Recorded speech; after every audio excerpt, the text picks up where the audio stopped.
अस्सलाम वालेकुम फ्रेंड्स, क्या हाल है आपका? ठीक ठाक हैं, खैरियत से हैं। प्रीवियस वीडियो में जो कि मैंने बिटकॉइन और पाई नेटवर्क पे बनाई थी, तो कुछ जो फ्रेंड्स थे उन्होंने फ़ीडबैक दिया कि B4U के ऊपर भी जो है वो एक वीडियो बनाएं, क्योंकि आजकल जो है वो पब्लिक का ज़्यादा रुझान है B4U की जानिब।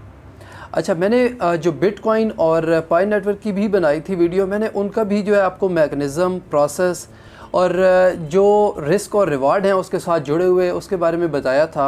तो सिमिलरली B4U हो, बिटकॉइन हो या पाई नेटवर्क हो या इसी तरह की जो ABC कंपनी वगैरह वगैरह, ये जो मैकेनिज़्म हैं इन्वेस्टमेंट्स के, जो एक फॉरम्स बने हुए हैं जहाँ पर आप इन्वेस्ट करते हैं और आपको रिटर्न आता है, तो सिमिलर काइंड की जो कंपनीज़ हैं या जो एंटिटीज़ हैं उनके बारे में मैंने बेसिकली किसी का यहाँ पर जो है वो हाईलाइट करके ये नहीं बताना कि कौन किस तरह से जो है वो उस प्रोसेस को कर रहा है। मैंने आपको समझाना है मैकेनिज़्म और उसके साथ जो जुड़े हुए रिस्क और रिवार्ड हैं, और आपने प्रोसेस को समझना है कि है क्या। अगर आप ये प्रोसेस समझ लेंगे तो ऑब्वियसली आपको जो डिसीजन मेकिंग है वो बहुत ही ज़्यादा ईजी हो जाएगी आपके लिए, ताकि अगर आप इन्वेस्टमेंट करना चाहते हैं तो आपको पता होगा कि भाई रिवार्ड क्या है, रिस्क क्या है। अच्छा, वीडियो का बाकायदा आगाज़ करते हैं, लेकिन उससे पहले अगर आपने मेरे चैनल को सब्सक्राइब नहीं किया तो सब्सक्राइब कर लें, बेल आइकन को प्रेस कर दें ताकि हर नई आने वाली वीडियो आप तक बर वक्त पहुँच सके। तो देखें जी, बात है सिंपल सी, B4U हो वगैरह वगैरह कंपनी हो, प्रोसेस आपने समझना है। प्रोसेस क्या होता है कि मैं हूँ, आप हैं या कोई भी ABC कंपनी है, अगर वो बैंक से या किसी भी फाइनेंशियल इंस्टीट्यूशन से फ़ंड्स रेज़ करती है, फ़ंड्स उठाती है, तो उसको पढ़ते हैं मेगे फ़ंड्स। बैंक उसके ऊपर इंटरेस्ट लेता है या प्रॉफिट लेता है। फर्दर अगर कोई मैन्युफैक्चरिंग यूनिट है तो वो मैन्युफैक्चरिंग करके उससे प्रॉफिट कमाता है और वापस बैंक को पैसे पे करता है। अगर कोई ट्रेडिंग है तो ट्रेडिंग से जो वो मटेरियल परचेज़ करता है उसको फर्दर जो है वो आगे सेल आउट करके बैंक को वापस पैसे करता है। तो इससे जो प्रॉफिट होता है उस कंपनी का, उस एंटिटी का, वो कम हो जाता है, क्योंकि उसने वापस बैंक को भी पैसे देने होते हैं इंस्टॉलमेंट्स के अंदर। तो आम जो ज़रिया है, जो सबसे समझते हैं कि सस्ते तरीन फ़ंड रेजिंग है, वो है जनरल पब्लिक। अब जनरल पब्लिक को क्या चाहिए? जनरल पब्लिक को चाहिए कि जी इजी मनी। ज़्यादातर लोगों का माइंडसेट यही होता है कि भाई करना कुछ भी ना पड़े और पैसे आ जाए हमारे पास, जो कि एक आम रुझान है पब्लिक का। तो पब्लिक क्या करती है, थोड़े थोड़े थोड़े फ़ंड्स जो है, मैं हूँ या इसी तरह के 1000 होंगे, 2000 होंगे, मिसाल दे रहा हूँ अपनी, मैंने किया नहीं हुआ कुछ, इसमें 30,000 होंगे, 30 लाख होंगे, थोड़े थोड़े जब वो फंड्स जो है वो इन्वेस्ट करते हैं तो ये बनता है पोर्टफोलियो, और पोर्टफोलियो में उनके पास आ जाता है बल्क में पैसा।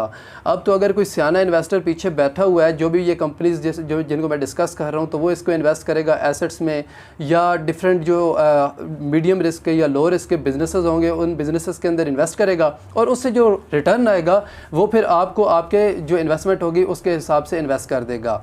अब देखें, बात है सिंपल सी कि अगर तो उसका ठीक तरह से इन्वेस्टमेंट चल रही है तो आपके लिए प्रॉफिट है। अगर खुदा न खास्ता किसी ऐसे एवेन्यू के अंदर उन्होंने पैसे लगा दिए, जैसे कि कोई भी हो सकता है ना, अब उनके इन्वेस्टमेंट कहाँ कहाँ पर है ये उनको पता होगा कि उससे हो जाता है लॉस, तो आपके लॉस को जो सिक्योर करने के लिए है, इसके पीछे कोई इंश्योरेंस कंपनी नहीं है।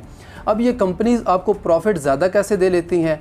अगर कोई फाइनेंशियल इंस्टीट्यूशन रजिस्टर्ड होता है किसी भी रिज़र्व बैंक के साथ या सेंट्रल बैंक के साथ, तो उसको कैपिटल रिज़र्व रेशो या पेड अप कैपिटल जो होता है उसके एवज़ बहुत सारे अरबों रुपए रखने पड़ते हैं अपने आप को शेड्यूल करने के लिए, बिज़नेस करने के लिए। तो इस तरह की जो कंपनीज़ होती हैं ये एनटीआर या रजिस्टर्ड तो बनवा लेती हैं, लेकिन इसको इस तरह के जो रिज़र्व फंड्स है वो रखने नहीं पड़ते हैं और ये फ्रीली जो है वो आगे ट्रेड करते हैं, तो इनकी जो कॉस्ट है वो कम हो जाती है। इसी वजह से आपको प्रॉफिट भी ज़्यादा मिल जाता है। लेकिन एट द एंड बात वही आती है जो मैंने प्रीवियस वीडियोस के अंदर की थी कि भाई डिसीजन आपने लेना है।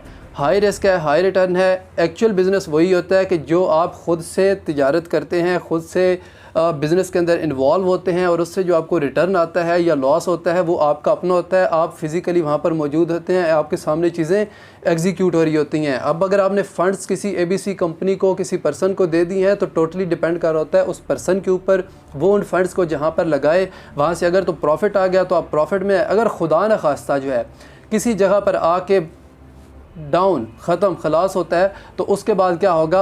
आप भी साथ ही गए, क्योंकि इंश्योरेंस आपकी नहीं होगी। तो डिसीजन आपने लेना है। अगर तो आपके पास सेविंग्स है बहुत कम और बहुत ही मुश्किल से आपने पैसे कमाए हुए, तो भाई इस तरह के हाई रिस्क में जाने की ज़रूरत नहीं है। अपने पैसे बचाएं और किसी बिज़नेस ही करना है तो फिज़िकल एक्चुअल बिज़नेस करें जहाँ से आपको प्रॉफिट आ सकता है। लेकिन अगर आपके पास पैसे हैं एक्सेस और आप समझते हैं कि जी ठीक है इतने पैसे चले भी गए तो रिस्क है, सट्टा है, स्पेकुलेशन है, लगानी है, तो भाई बेशक खुले दिल से लगा लें, फिर प्रॉब्लम नहीं है उस चीज़ का। अच्छा, एक चीज़ और याद रखिएगा मेरी बात, कोई भी स्कैम तब तक स्कैम नहीं होता जब तक वो स्कैम एक्चुअली हो नहीं जाता।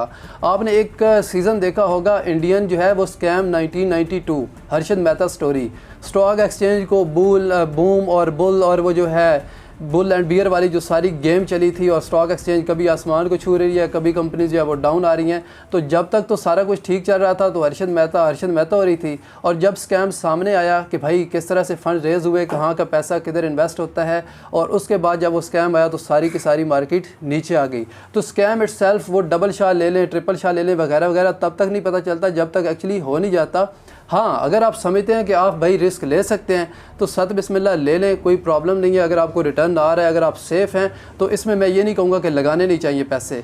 टोटली डिसीजन आप पे है। रिस्क और रिवार्ड मैंने आपको बता दिए हैं। जहाँ जहाँ ये जिस तरह से इन्वेस्ट करते हैं, और बिज़नेसेस का भी आपको बता दिया कि अगर तो बिज़नेसेस एक्चुअली बिज़नेस हैं जो कि प्रॉफिट जनरेटिंग हैं, जो लीगल कंपनीज़ हैं उनके अंदर लगाते हैं, तो बड़ा ज़बरदस्त काम है। लेकिन अगर बिज़नेसेस कुछ इस तरह से हैं कि जो शॉर्ट टर्म में प्रॉफिट दे रहे हैं और बाद में फिनिश, तो रिस्क आपका ही होगा। उम्मीद है ये इन्फॉर्मेटिव वीडियो आपको पसंद आई होगी। इंशाल्लाह ताला मिलते हैं नेक्स्ट वीडियो में, तब तक अपना ख्याल रखिएगा। अल्लाह हाफ़िज़।